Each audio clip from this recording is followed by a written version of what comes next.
Welcome to another edition of Pass the FE Exam.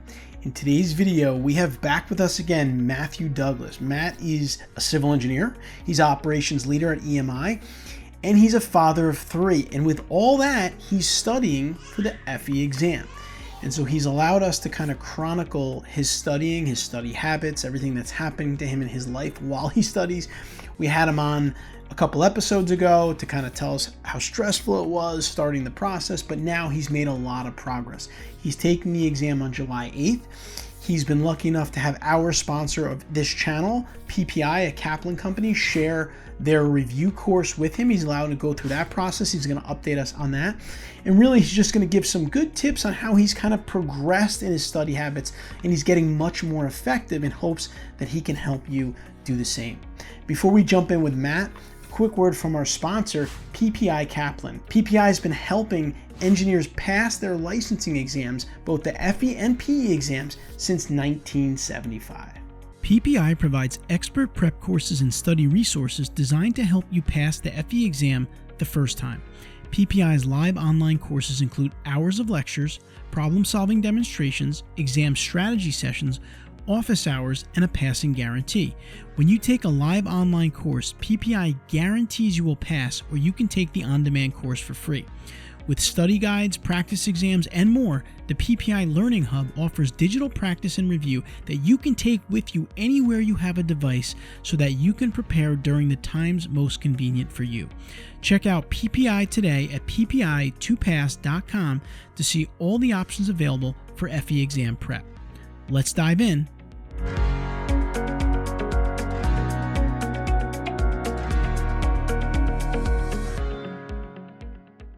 Hey everyone, my name is Matthew Douglas. I'm the operations leader with the Engineering Management Institute.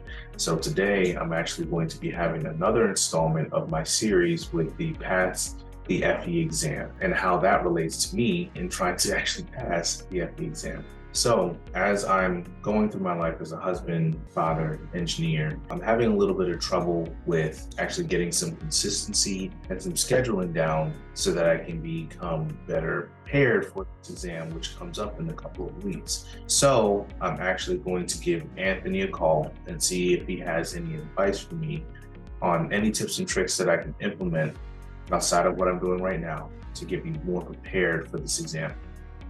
All right, Matt. So I know you've been studying. We had a call a few weeks ago. Give us a little update on your kind of FE exam prep journey since we last spoke. Okay. Well, I can definitely say that's going a little bit better than it was last time that we spoke. I started implementing some of the practices that you said. It was great advice. Like even as small as putting scheduled time down in my calendar, like not actually like just mentally writing down a note, but like actually putting scheduled time down for studying has been super helpful because now it's like, okay, it just gets integrated into my daily workflow. So what I aim for is about an hour a day, around the hours of like 10 to 11 or so. And then I'll like probably go to sleep like after that. But it's been pretty helpful just having that time scheduled out. And I'll still keep on going through the course. So the course is actually finished now. All of the sessions are already done, but we have access to it until June 1st. And I think that we can actually get an extension on it as well, which is pretty good. I might look into taking the extension just to have the material still there up until the time of my test. This is the PPI course, correct? Yes, yeah, that's the PPI course. The course has been really good.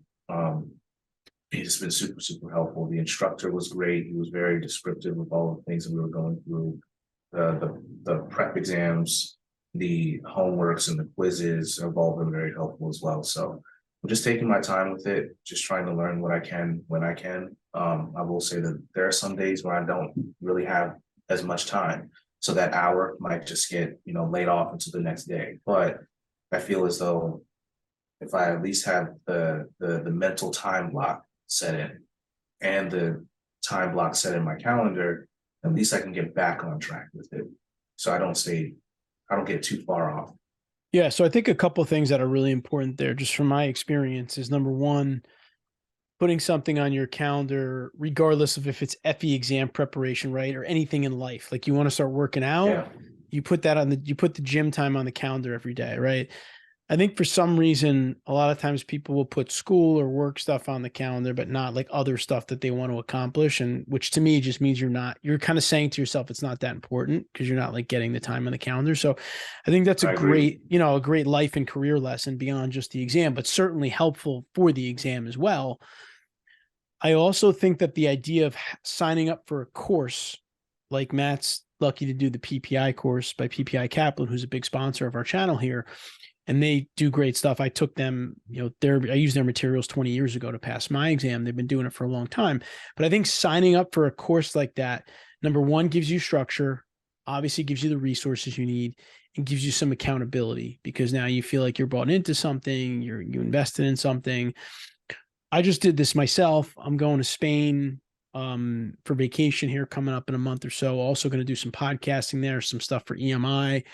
And my Spanish is okay, but I felt like I needed to do more. So I just signed up for a course, which is basically 30 days guaranteed fluency, which means it's 2 hours. Nice. It's like 2 hours a day with an instructor one-on-one, which is a big investment in time and energy. But I just feel like I need to be able to go there. I want to do some podcasting. I want to do some stuff.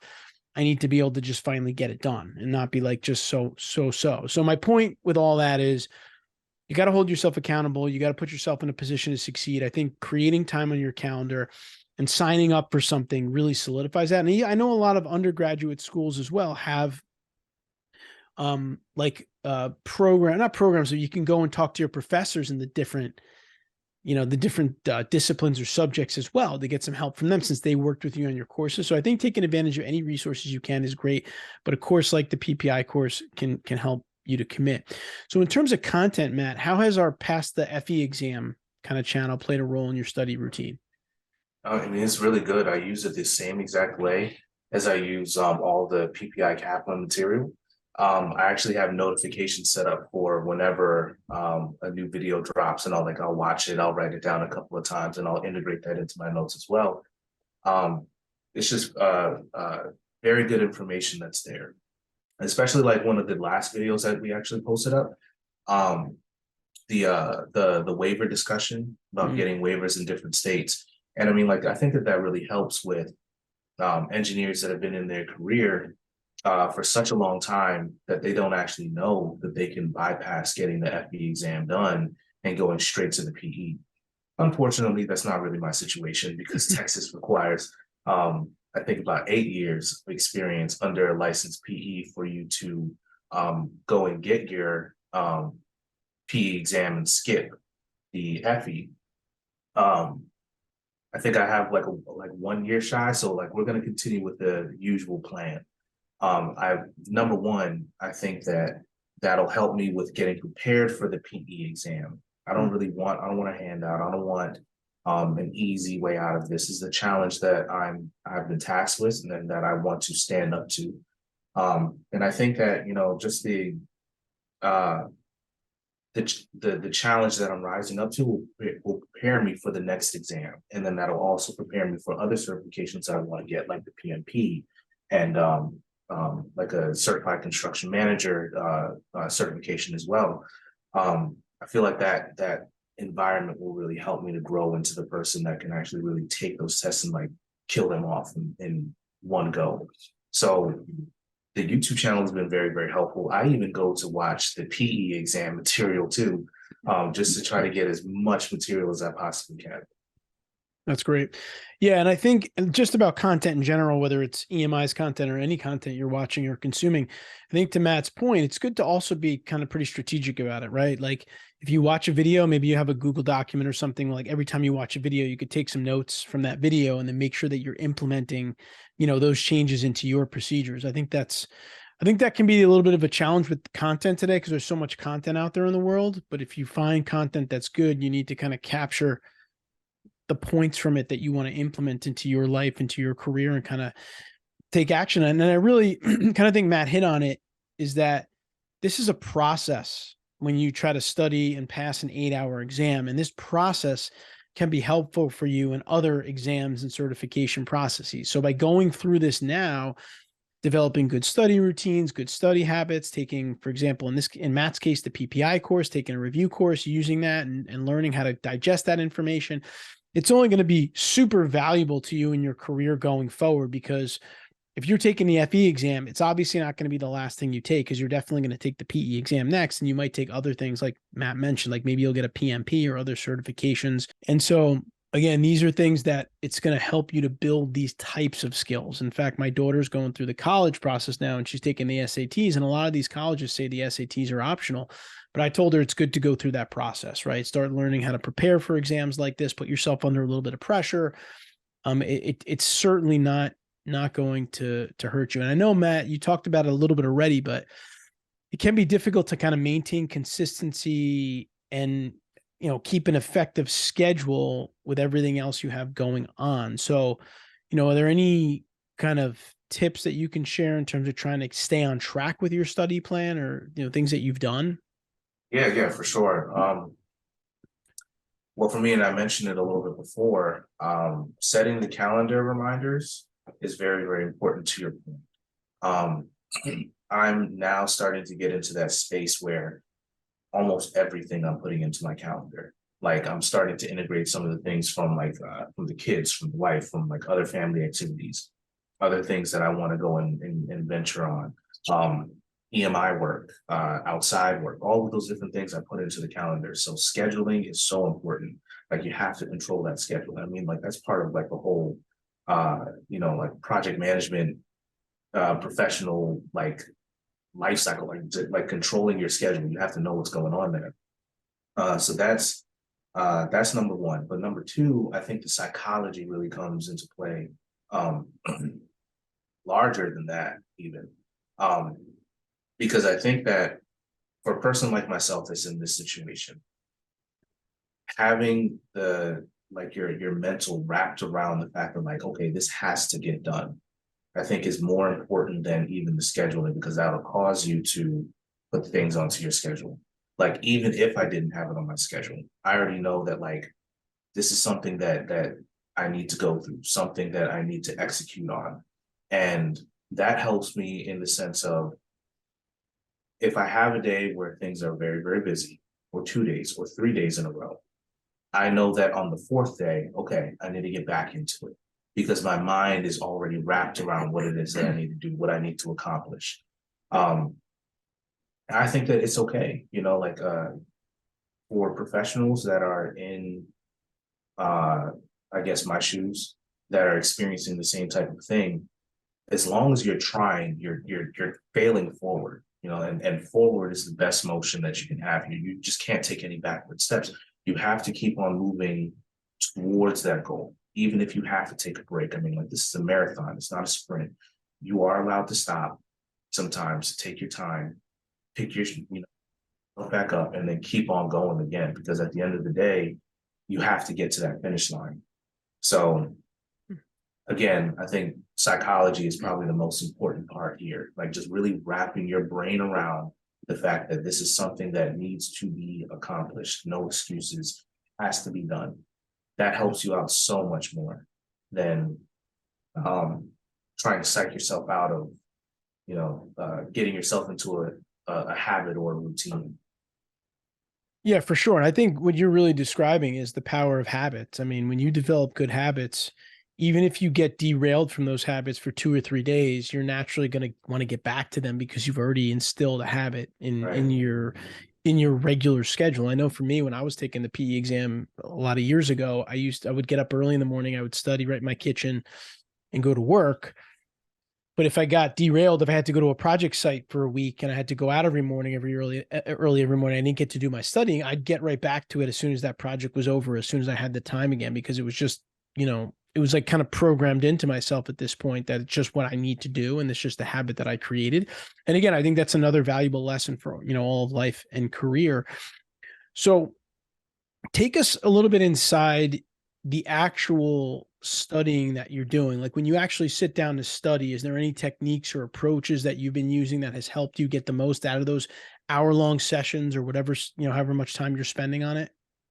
Yeah, so One thing I started implementing was when the classes were actually going on in the later session, because number one, like developing a process for your studying is a process in itself. It's a project in itself. Um, so what I discovered was like, and I don't know if this is really going to, make any sense to anybody else, but it makes sense for me. Um, I had to go and do the classes like a class behind, if that makes any sense. There was not really a point where I could really focus and like really retain a lot of information by going through the classes that were actually going on at that point in time. The way that PPI Kaplan has it is that like on a Tuesday or Thursday or whichever day you have your courses set, you would have like a class for like, let's say, uh, engineering economics or construction or water resources or something like that, right? I would actually probably go to one of the past recorded sessions on those study days. That way I can actually have the freedom to play, reverse, pause, write down all of my notes, and I can actually retain more information doing that. And then what I would do after that is I would go on and do the homeworks. I would do the diagnostics exams and things of that nature pertaining to that class that I was just studying for. That way I can retain information better. Another thing that I started doing was like, even if I didn't know anything, I would just take the diagnostic exam. I think that I would take the diagnostic exam or the homeworks without studying or anything like that. And even though I've been far removed from school, just so that I can see, oh wow, I got a 50 or 75%. And I didn't even try. I thought that I didn't know these things. But to me, that kind of just boosts the morale and makes it seem like, well, it doesn't make it seem like, it makes it so that this is like a more attainable goal than you think. Like in my situation, starting out, I was so psyched out just by like the size of this uh project that I'm doing right now, the size of this process, and just breaking it down into bite-sized pieces and taking like little small victories, little chess moves here and there, it's helped me out so much more. And now it's like it makes you hungry to like actually want to get more done as the process goes along. So yeah, that's what I've been doing so far.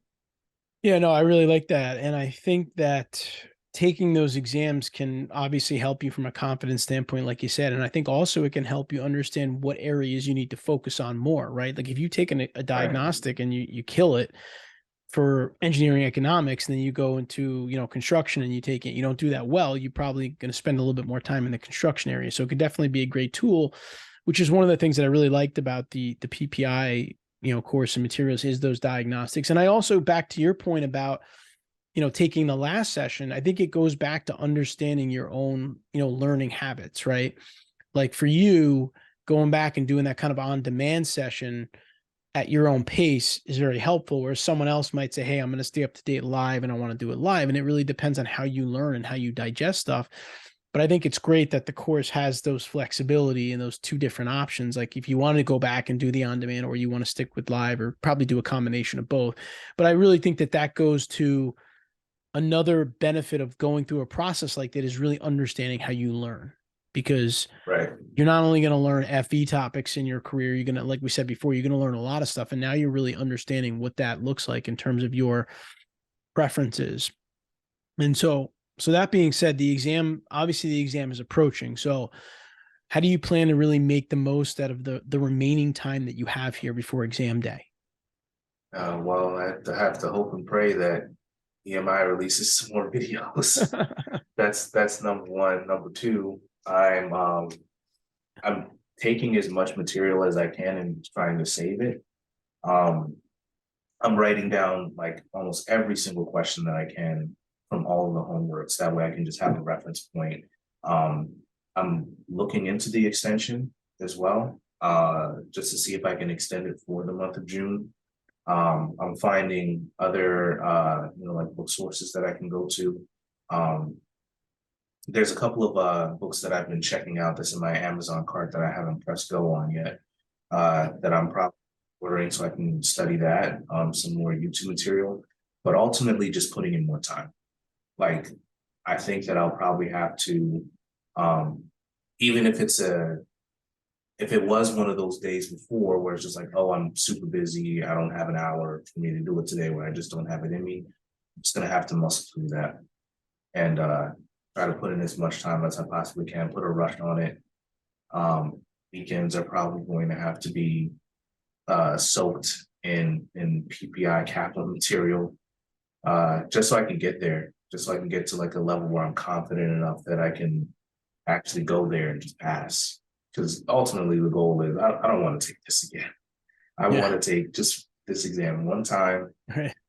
get my approval, and then move on to the PE. Yeah. So we are hoping and praying that I can do both within a year. Because I feel like with studying for the FE, if I just continue right after I take that exam, I can just roll right into taking the PE. I have enough years of experience already.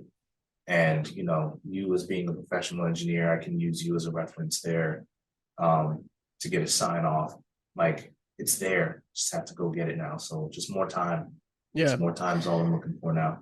Yeah, and you're not hoping and praying, you're actually doing the work, and that's what you need to do. You need to actually sit down and do the work, and that's the key thing. And, you know, Texas is a state, which we've also done videos on, which is decouple the 2 exams. So you could take the 2 exams right away in your career, whether or not you have the experience. Matt happens to have it, but you could take them both and then work to get the experience after.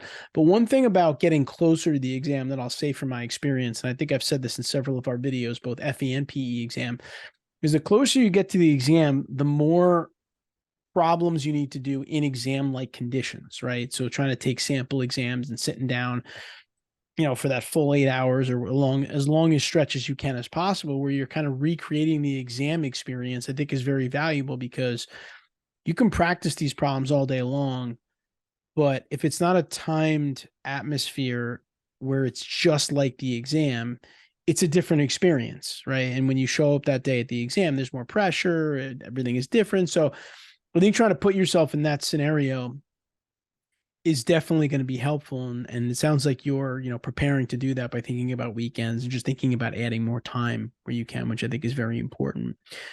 Yeah. And so all that being said, you know, how do you envision this FE exam influencing your career and your professional growth? You know, when you pass, I'll say when you pass it, because I have confidence, but, you know, just about the opportunities it will bring you. How do you envision that? Because I'm sure thinking about that can help provide some of that motivation.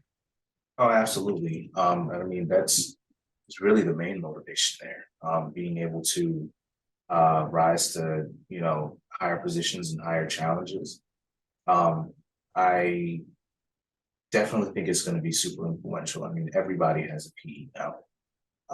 You know, kids out of school now have their PEs. So I think that number one is going to open the door for so many different marketing opportunities for EMI. And like I'm just thinking about that, like how that's going to help us with like selling our projects, you know, like our PMA and our ELA and our custom programs. I think that'll definitely help. I definitely get a little feel a little funny when I see the presenters and the instructors that we have on EMI's platform. And then like I'm the only person that doesn't have a PE yet because I went the construction route, but everybody else has their credentials. Like I want to be in that group where now I have those same things. And on top of all of that, like there are other opportunities that I can take advantage of as well. Now, I plan on eventually like starting like a small consulting thing, you know, like in some years, and having the PE is going to help me be able to do that. Sure. You know, absolutely can't market myself as an engineer without a license. It's like being a doctor. So I need that. So yeah, absolutely career progression is going to be absolute key. Just being able to provide better for my family is another key as well. Just opportunities. I think I can really take advantage of all of those things. Yeah, and I think the importance of talking through some of these things is it does provide that motivation, just because the exam preparation process can be very grueling. So you need to continuously remind yourself of all of the opportunities at kind of at the other end of the tunnel here. And to Matt's point, like he's at EMI right now. He's not doing actual engineering, working on our programs, working with engineers, but he may do that, may not be forever. Right. And I always tell people that, like, you don't know where your career is going to go. Having a license can open up a lot of doors for you, and you could do so many different things with it.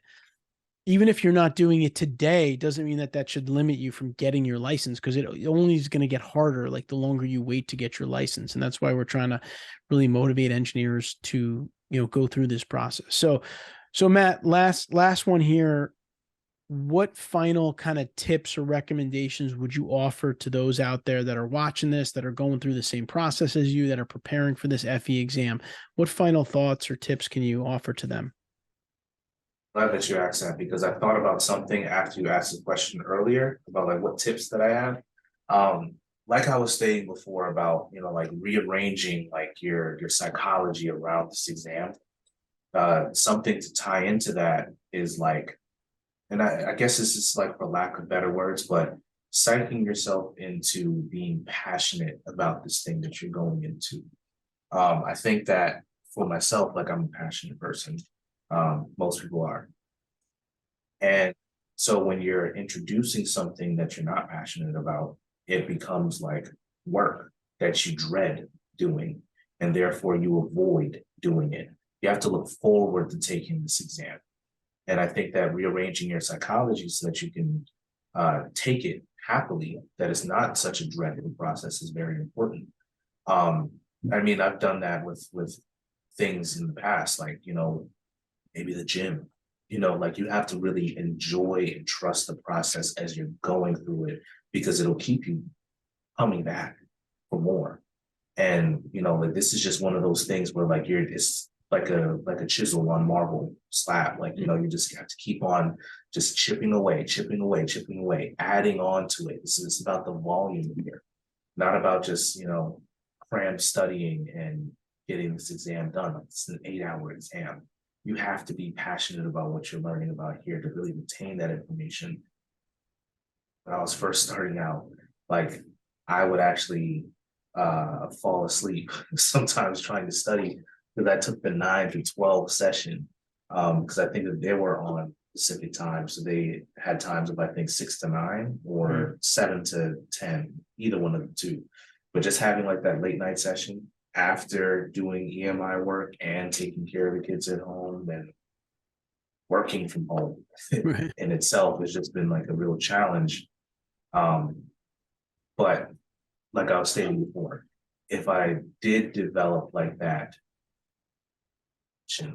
for the learning and the passion for getting through this exam, it probably wouldn't have been the case. I probably would have been a lot further ahead at this point in time. And I probably would have implemented some of the study habits and routines that you've stated in this call and in the last call. So I think that it's very important to become passionate about it. Like, chase these ambitions with intensity. Yeah, and I think that the reason that I think you kind of need to really kind of psych yourself up for something like this is because it's a lot of work, but the gratification isn't necessarily instant, right? If you pass this exam, you become an EIT, great. And there's value in that, right? That puts you on the path. But so for someone, that could still mean you're years away from being a PE. It could mean you're years away from starting your own business. I mean, there could be a lot of the benefits to doing this may not happen the day you pass the exam. So I think whenever you're dealing with something like that, which is really essentially like a step in the process, you need to kind of try to fast forward yourself to what the end of that process looks like, maybe years away, to keep yourself motivated, because otherwise it's easy to say, oh, I got to do a 3-hour class at night after working and taking in my kids. I'm not going to do that. I'm too tired. Right. So you need to constantly have that vision to like push you towards it. So, well, yeah, I mean, I think about football. And like, practicing on the field, like back in high school, and you have to get fired up before a game. It's the same thing here. Right. No, it's exactly the same. You have preseason camp in the summer. It's 100 degrees. You got pads on. You're doing stuff for weeks, but you have no game for months away. Right. It's the same idea. Exactly. So, but something has to get you to practice every day at 100-degree weather with pads on.